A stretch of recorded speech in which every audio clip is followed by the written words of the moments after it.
this squad that you've named, there's quite a few injury issues still with the likes of Queeveen Kelleher, Aaron Connolly, James McLean. Can you give us an update as to what's going to happen over the next few days and how likely they are to be ready for Serbia? Yeah, there is a bit of uncertainty, all right. I will agree with that. I think Queeveen is obviously an abdominal tear, but he's, we have till next Wednesday till the game. So we'll meet up on Sunday in Manchester and he'll join up with the squad and we'll assess him. We'll see how his rehab goes in between now and then.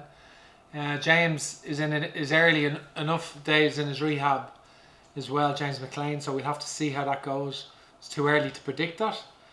And Aaron Connolly, I think Aaron Connolly will be okay. I think I'm positive that he has had a fractured rib and he's been coming back, but he has resumed training, and we're hopeful that we'll have him next week.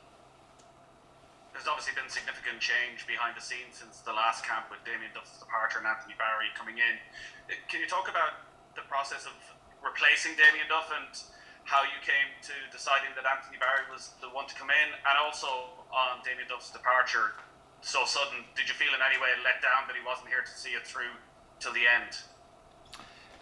No, I think, Damien Duff, absolutely legendary player, one of the great Irish players, and a terrific coach, and we're delighted to have him here, and he resigned obviously for private reasons, and Anthony's replaced him. We're still forging a relationship, and he's been very bright over the last few weeks, but that's really it. It's about players ultimately, and we've got a bigger squad than we normally would have with 29 players, and football is about players, and we mustn't lose sight of that. We'd rather focus on that really, on the players that we've got.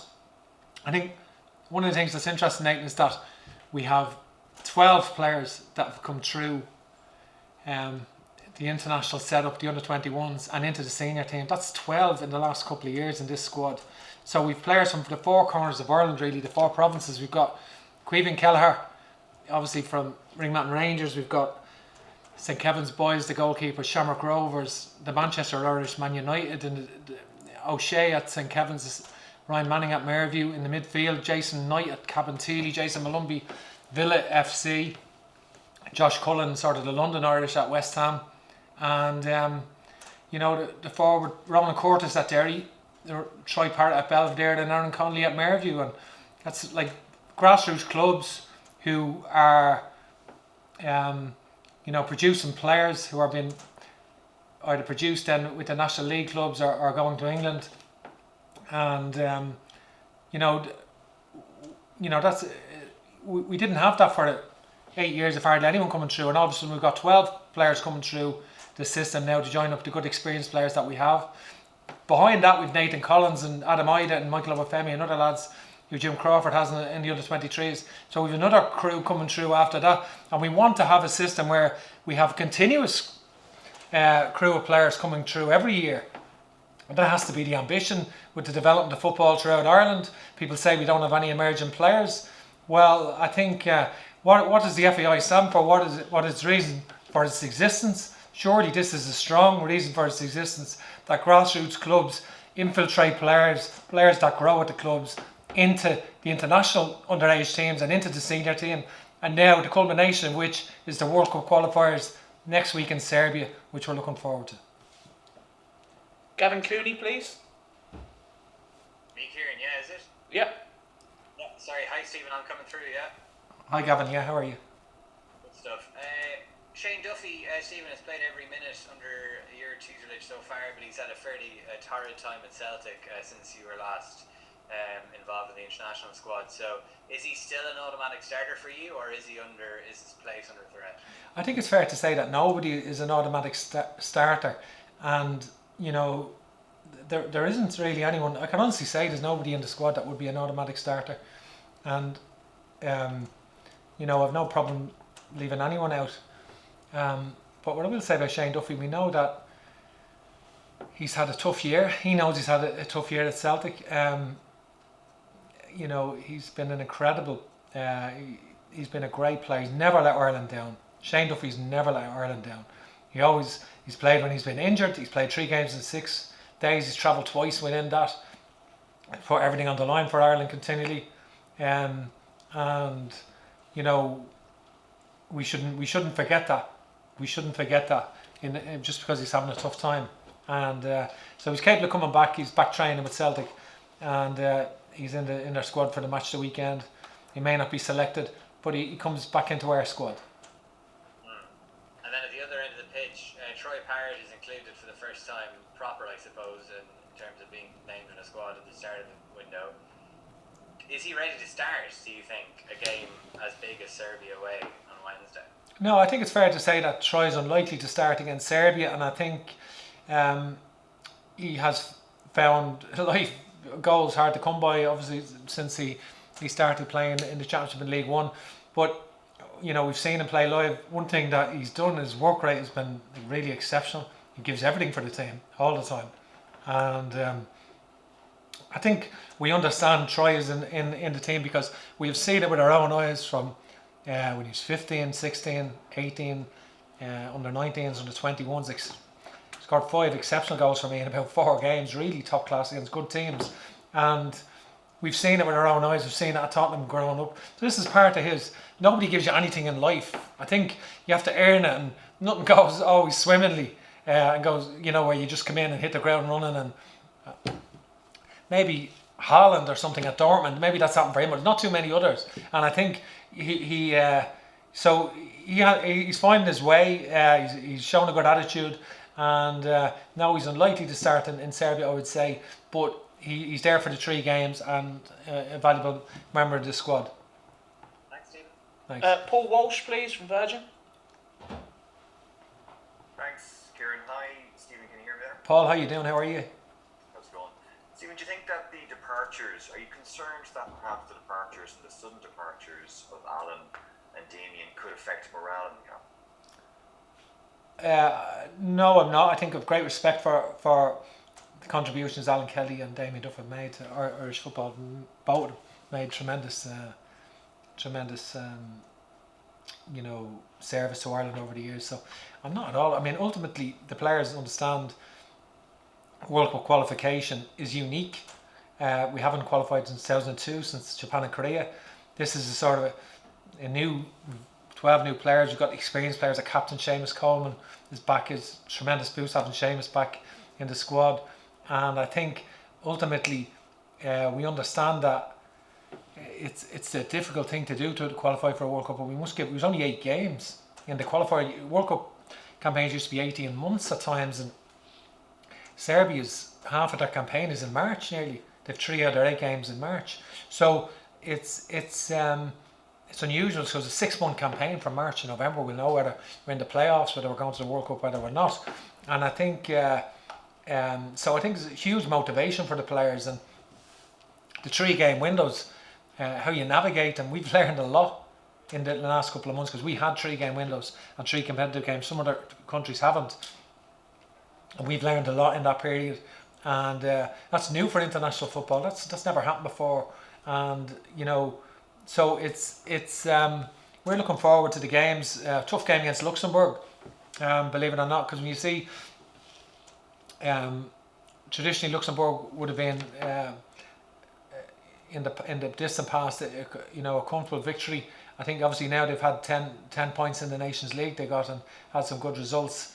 You know, in recent times, including beating Cyprus twice and other results. So I think Montenegro. I think from our point of view, we're getting ready for Serbia first and foremost. On Wednesday we meet up on Sunday. And you know, we're meeting in Manchester, training there Monday. We fly to Serbia. Our preparations will be good, considering we have a lot to catch up on with limited time on the grass, and we have to make sure we get ourselves ready. Just a quick one, final one from me, Stephen. Last year, after the England game, at a press conference here in Dublin, you said that there may be people behind the scenes who may not have the best interests at heart for this team. Do you still feel that? You know, I think, listen, Paul, I'm just really focusing on the game. We're playing Serbia, and you know, we've got 3 good games this week against Serbia, Luxembourg, and we play Qatar obviously in Hungary. and we're getting ready to train, and we're all our energy is really focused on that. At this stage, that's what I would say. Thank you. Best of luck. Thanks. Dan, picture, please. Thanks, Kieran. Hi, Stephen. How's it going? How you doing? How are you? Good, not too bad. Listen, I wanted to ask you just in terms of the goalkeeping situation. Obviously, Darren Randolph for obvious reasons. Queeving Keller, Gavin Bazunu getting a call up to the senior squad for the first time. Mark Travers, Kieran O'Hara. How do you see that? Is that a positive headache for you to have now heading into a new campaign? Yeah, I could see why people be concerned. The lack of experience. Like, I think I understand that. I think Darren in the sort of 7 competitive games that Darren's played, just conceded 4 goals. So I think someone said he played 38 consecutive games. It was just said to me whether that in terms of competitive games, whether that's true. So he's been a very consistent player for Ireland. Queeving has had obviously played 10 under-21 internationals for me, under me, and he was brilliant. Did very well. I think he's played 5 games for Liverpool this year, 2 in the Champions League. So he's used to big games, and that won't be an issue for him. Mark Travers is definitely the next one in, and Mark is obviously played for Ireland already, made his debut, and played some important games for Bournemouth, and had a recent spell at Swindon. We've seen obviously the other Gavin do brilliantly at he's a brilliant young prospect, and Kieran, who's been in the squad before. So that's where we are at the moment. They're the best goalkeepers that we have. And one more from me then. I suppose like you've had quite a length of time to give a little bit, a little reflection on how things have gone over the last number of months since you took over, results wise and other aspects as well. What are your main takeaways from, I suppose, the games you've played, the results, and what you're hoping to take into this in terms of, sort of improvements and getting yourselves on a better footing? Yeah, we've learned a lot, and I think we definitely have learned a lot. I think we're disappointed we're not going to Euros, for example. Obviously, haven't taken the playoff away in Slovakia. It's a game that we dominated and played very well in, and lost on penalties. So it's something that we have to. It's been really about the games in the main competitions, the Euros and the World Cup. I think the Nations League, we were a bit experimental for sure. We introduced a lot of players. I don't need to go over the whole the absence of players we had with COVID and so forth. That's been well documented, but we learned a lot, and we have to be more tactically more flexible for sure, and we have to adapt quicker. I think to game plans, and I think, but we showed a lot of promise in in periods of a lot of those games, and as I said, we've learned a lot about our preparation behind the scenes for the 3-game windows, and hopefully we can improve all aspects of our preparation and get ready for Serbia on Wednesday. Thank you, Stephen. Best Thank you. luck. Thanks, Okay, Chris. guys, we've got about 3-4 minutes left. We'll move on to Damien Spellman, please. Stephen. Hi Damien, how you doing? Good, thanks, Ian. Stephen, just when you look back at, as you say, the coronavirus, how it interrupted you last year, look at the injuries you've got now, do you ever sit back and bemoan your luck at all? No, not really. It's a real privilege to manage Ireland. I'm very fortunate. I realise that. Great honour. I see what you mean. Some players that are missing. We spoke about John Egan, how important he is. James McCarthy in the midfield, Darren Randolph, and other players. But I think I'm very happy with the squad that we've got. We've got a good blend of youth and experience. Yeah, some of the players are not getting the action, the action that you'd want. Like Callum Robinson, for example, who was, hasn't played in a while and is an important player. So I think that's the reality of where we are at the moment. But we doesn't mean that we can't come together and put in a really strong performance in Serbia, and we want to make sure we're ready. Serbia are, when I look at their, they've got 7 or 8 attacking players playing at the top club clubs around Europe, and it's difficult to predict what three they have, because they genuinely have real strength and depth in their attacking play. But it's immaterial really, because really we've got to focus on getting ourselves right and making sure we're absolutely right for the game itself, and make sure that we can prepare as best we can in the short time, maximise the time we have. You were asked about Troy Parrott earlier. At the other end of the scale, you've got Shane Long back in the squad. What can Shane bring to the squad at 34? Yeah, well, Shane obviously has a lot of very good attributes, and I think the problem at Southampton was that he was hardly playing. When he was coming on, it was in the 80 odd minute, and he wasn't even getting like good amount of minutes, and it was hard to get matches in. And he, to his credit, he just didn't stay there. He went out on loan, to his credit, and I thought that was a good move from his point of view. And we went to watch him. I've seen him play Nottingham Forest, play very well as the lone striker. He played last week in a front two with Solanke. He'd been previously playing in the 4-2-3-1 as the lone striker.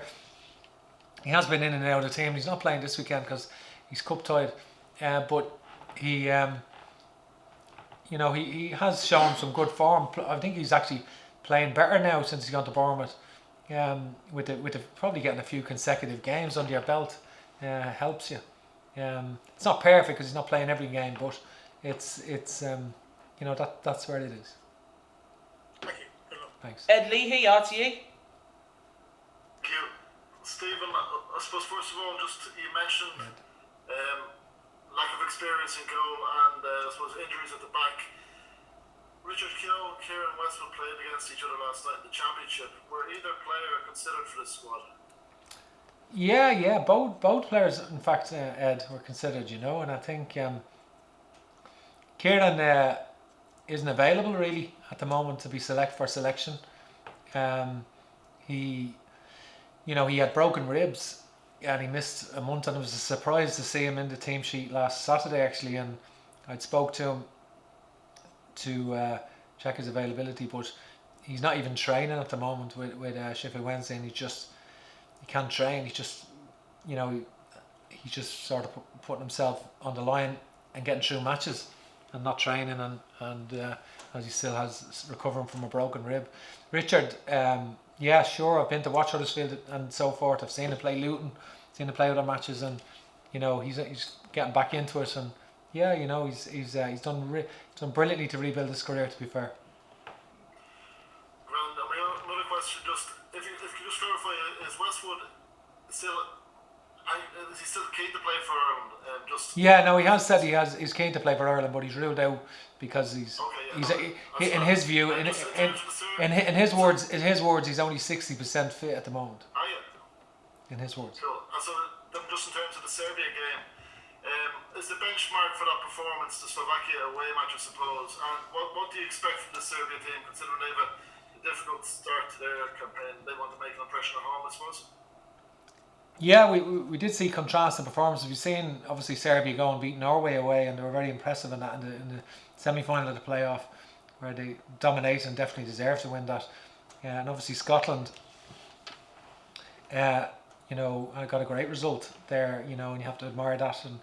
And so that was a shock probably in Serbia at the time, because they had done so well in the semi-final, and they've got a lot of players. So they're a good team, and they haven't always been the most consistent to teams, I think, but they have a lot of good players, and but we've got to just focus on making sure we're right, and I'm hopeful that we will be.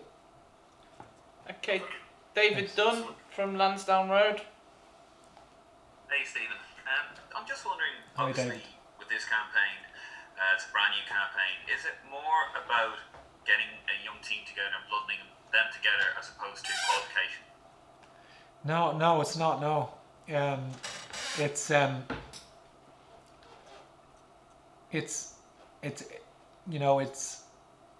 putting the best players in my view that we have together, but it's a combination of youth and experience. I think we have a sort of roadmap of, we have a vision and a roadmap of how we want to play going forward and what and to create vehicles for opportunities really for players to come through and be given an opportunity. But we're not just saying we're looking at the next campaign. You know, that's not the reality. You know, you can't. That's not the reality. I think you get opportunities in life, and the World Cup qualification is one of them. And you have to try your best and do everything you can to try and get there. You know, and I think the odds might be stacked against you. Portugal, the European champions, the Nation League champions, but and Serbia are very strong. But nevertheless, there's only 8 games, and you know, a good start can put you in a good position in a group of only 8 games. A lot of the other groups have 10 games, obviously. 16 groups. So yes, I think a lot of these players for Germany 2024 would be even further down the line. Their careers would be a lot stronger. But that's not just the focus is on the game on Wednesday, and you know, we have a blend of youth and experience, really, I would say. And just one more question. With the youth and experience, how close was Aidan Geedy to getting called up for the squad? Listen, I think I was at a few Charlton matches last year when Aidan was at Charlton and Josh Cullen was playing. I was going watching Josh Cullen and Aidan was only sort of a periphery role there. He was coming on. He wasn't starting as such. He was on loan there, and then he's gone back to Sunderland, and they're having a great season now at the moment. He's had in League One. There are jumps in the levels: Premier League, Championship, League One. I think I managed against Aidan McGeady in the 2007 Scottish Cup final for the Fairman against Celtic in Hampden, and he was brilliant. You know, I always admired him. I love, you know, his tremendous skill set and brilliant feet, and you know, he's having a good period now as a creative passer at times in the crosser with Sunderland. But at the moment we've gone with the players that we've gone with, the younger players coming through, Jason Knight and players of that ilk, you know, in the. So I think that's is a sort of a new opportunities for a lot of players coming through, and but yeah, no, you know, I have great respect for Aidan McGeady.